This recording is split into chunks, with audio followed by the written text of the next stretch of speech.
Good morning, good afternoon, and good evening, wherever you may be. We do have a global audience. Over 60 countries are tuning in.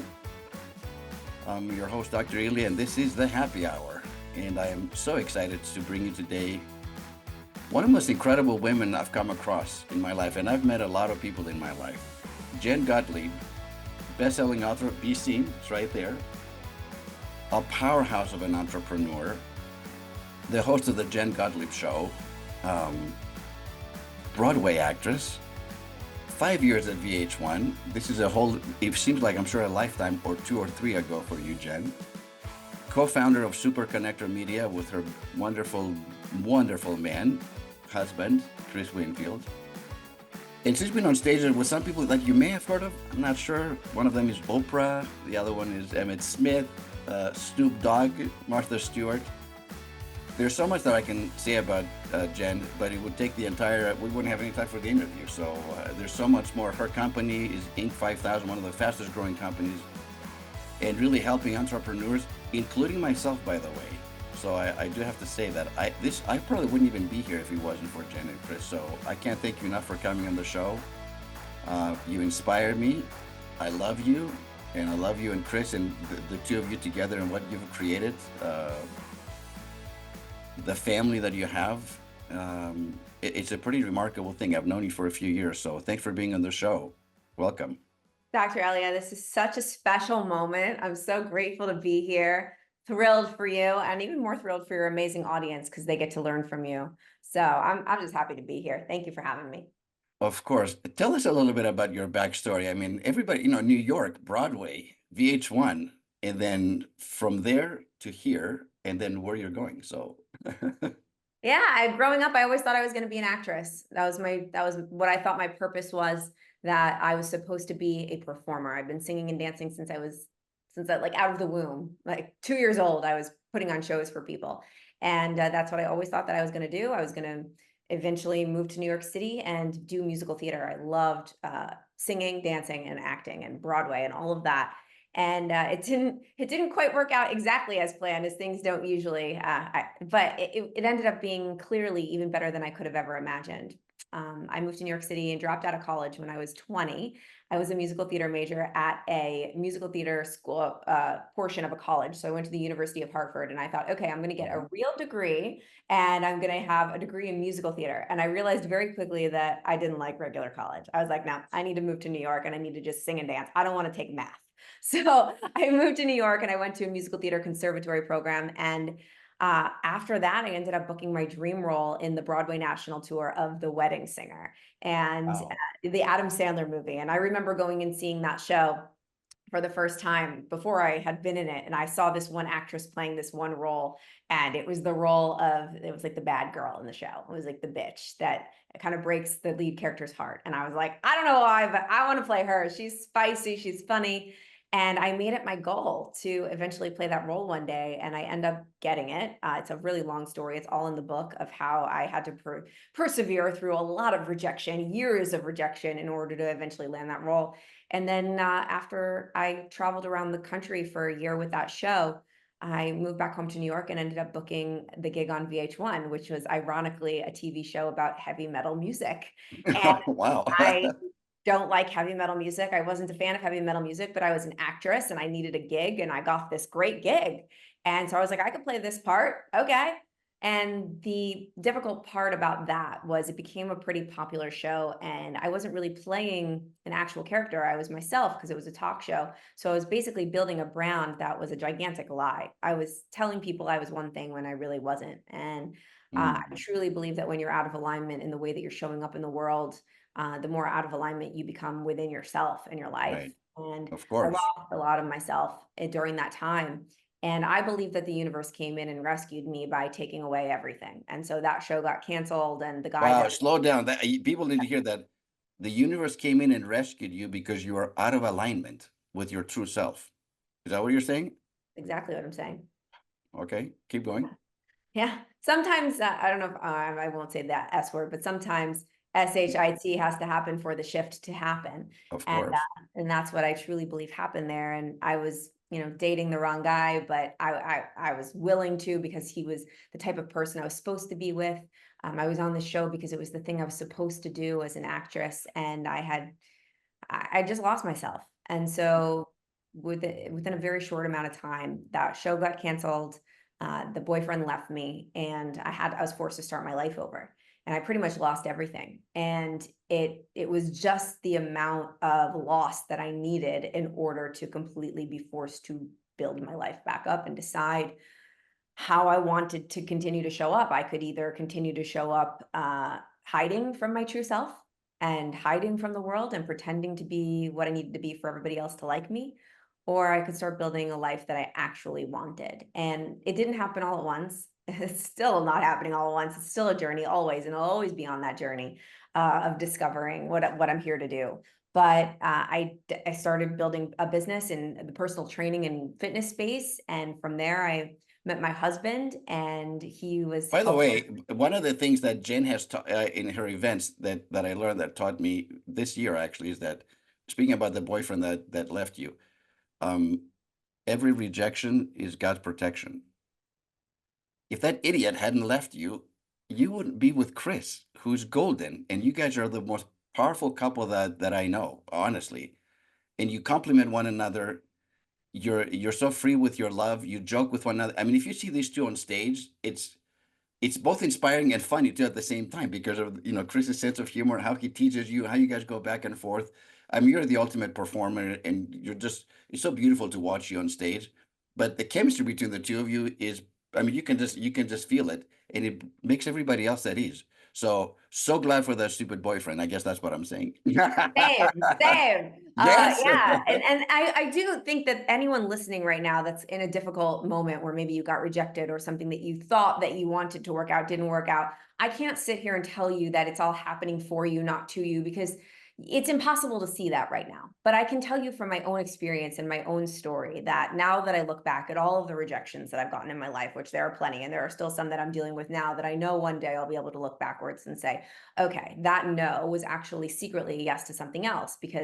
And there's this law of polarity that says for every no, there's a yes, for every up, there is a down, for every black, there's a white, there's an opposite. So eventually you find that opposite. You might not find it immediately. You might not see the reason why right away, but the dots eventually connect. And so if that guy didn't leave me, if all of that didn't blow up, I wouldn't be where I am today. And I'm pretty sure everybody that's listening right now could probably think about one of the most terrible things that happened in their life, and maybe Oh, not think yeah. like, oh, that was the greatest, because it was probably terrible and it probably wasn't great, and that's okay.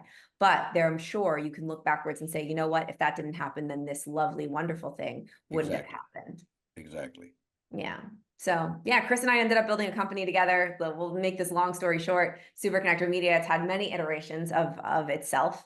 It was a PR agency that we sold, and now it's an events and mastermind company, and we continue to grow. And I wrote a book, and I speak all over the place. And now the irony is, I always wanted to be on stage, and I always wanted to be a performer. And I always thought that it was going to be in this way of waiting for someone else to pick me, and reading somebody else's lines and singing somebody else's songs and becoming a character or someone else. And now I get to do it in a way that's so much better than I even knew could have existed. Like, I get to be me. And yeah, so sometimes it's what you want that you end up getting, and sometimes it's not what you want, but it's something that's even better that you didn't know was available to you. And the only way I was able to find that out was by trying a bunch of stuff, failing a bunch, getting rejected a bunch, but putting myself out there and allowing myself to be incredibly uncomfortable in many situations in order to prove to myself what I was capable of and move to the next step.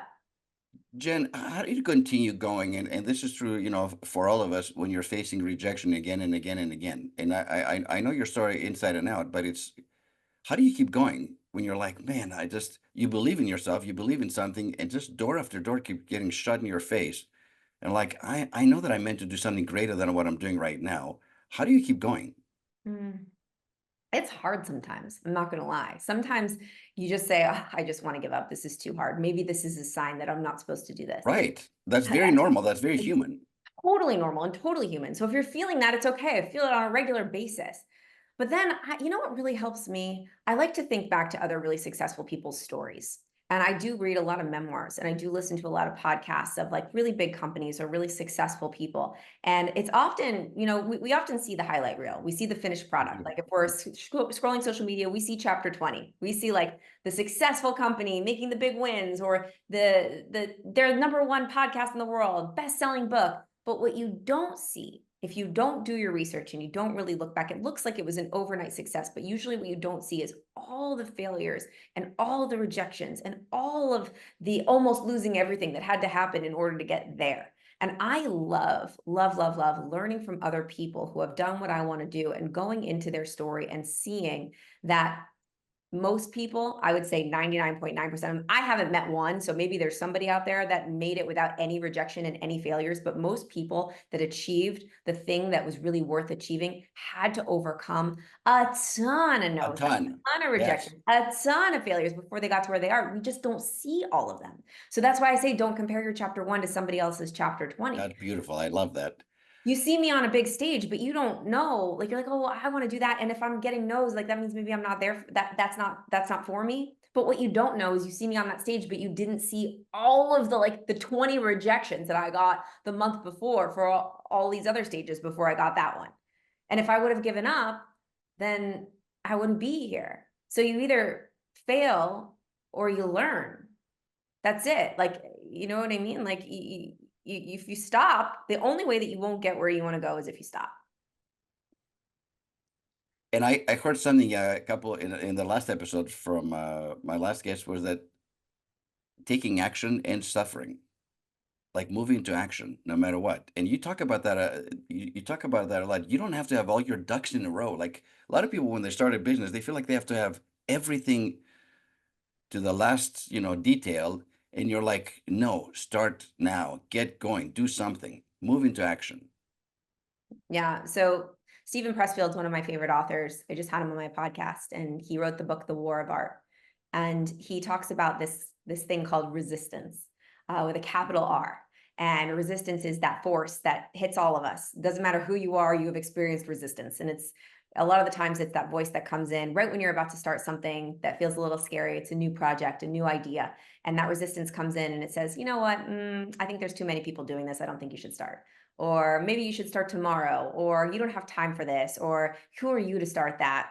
This is for somebody else, not for you. Is that resistance internal? Is that like you're talking about in your mind, or is that outside sources telling you that stuff, or is it both? It's internal. It's It internal. can come Okay. from external a lot of the times, like if you've heard somebody say that you're not good enough to do something, but often I find, I actually call it my inner BFF, my inner blocker of future fulfillment. I've never Right. heard that before. That's really good. Yeah, I made it up. I didn't make up resistance, but I made up my inner BFF because my inner BFF is kind of like a frenemy. Like it's like that friend that we've all had that makes us feel like they want the best for us and they cheer us on until we start to succeed at our goals, and it makes them feel really uncomfortable. So they try to do everything to stop us from taking action because it Interesting. makes them feel really uncomfortable, right? Like that friend, if you're out to dinner with them and they really want to have dessert and you're trying to stick on a good diet and you're trying to lose weight and they're like, oh, come on, you can have dessert. And they're trying to knock you off your game so that they can feel better about them doing something that they're not proud Right, of. right. That's so true. Yeah. Yeah. So that's like resistance. So resistance will come in when you try to do something. It'll say you have to have the perfect plan. You can't start until it's perfectly planned out. And then resistance wins because, sorry, I don't know. I mean, Dr. Elia, I have never built a business or written a book or created a podcast or succeeded in an idea that ended up being the same thing that I planned out. No, you start off one way and push in Ever. a different direction. That's so true, which means that we need to be flexible and adaptable in life. Jen, you are so passionate, both you and Chris, about helping other people be successful. Tell me a little bit about that. I mean, you've helped so many entrepreneurs and business owners who are struggling, barely making ends meet, who now are literally making millions and making a difference and blessing their lives and their families and their extended so on. Why are you so passionate about that?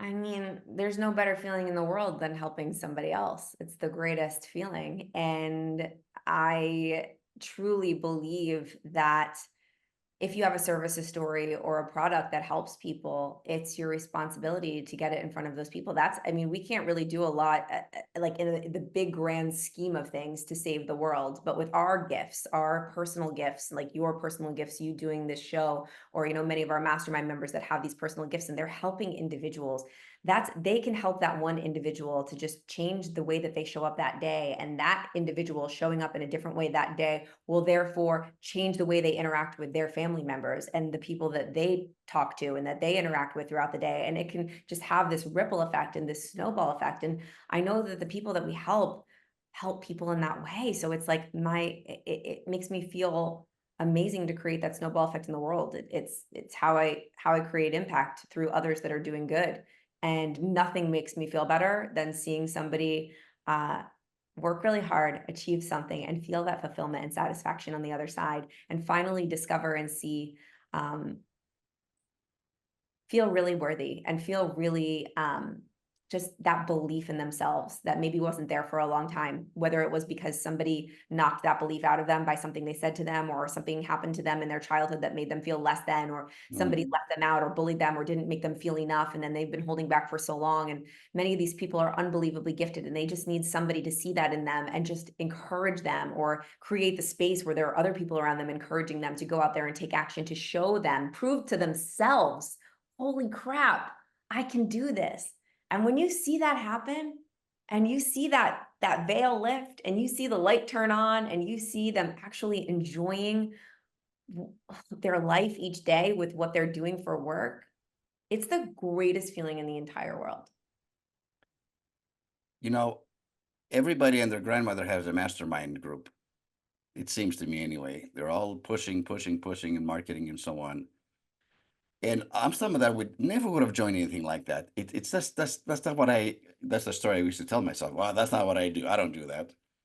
And then several months ago, I had an opportunity to join Chris and Jen's mastermind group, and I was on the fence.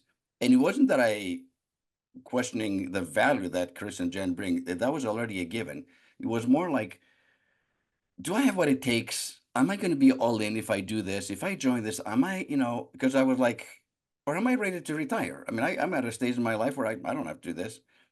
But there was some part of me, and part of it was like, I really want to have a TV show on the air. Like, this has been a lifelong dream of mine for like 30 years. Like, I've always wanted to do that.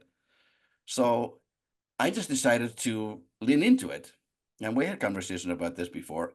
So I feel like in some ways, and that was my number one goal. I think I told you that, to have the show on TV, and then to be in the bigger stages, like kind of like you are when it comes to public speaking. And I leaned in. And then this miracle happened. The reason why I'm here today, I don't know, it's an indirect connection from what Chris and Jen planted the seed.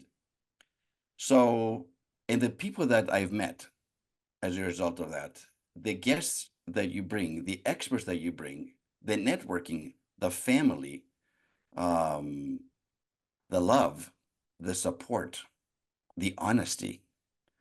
One of the things I love about Jen is like, what you see is what you get.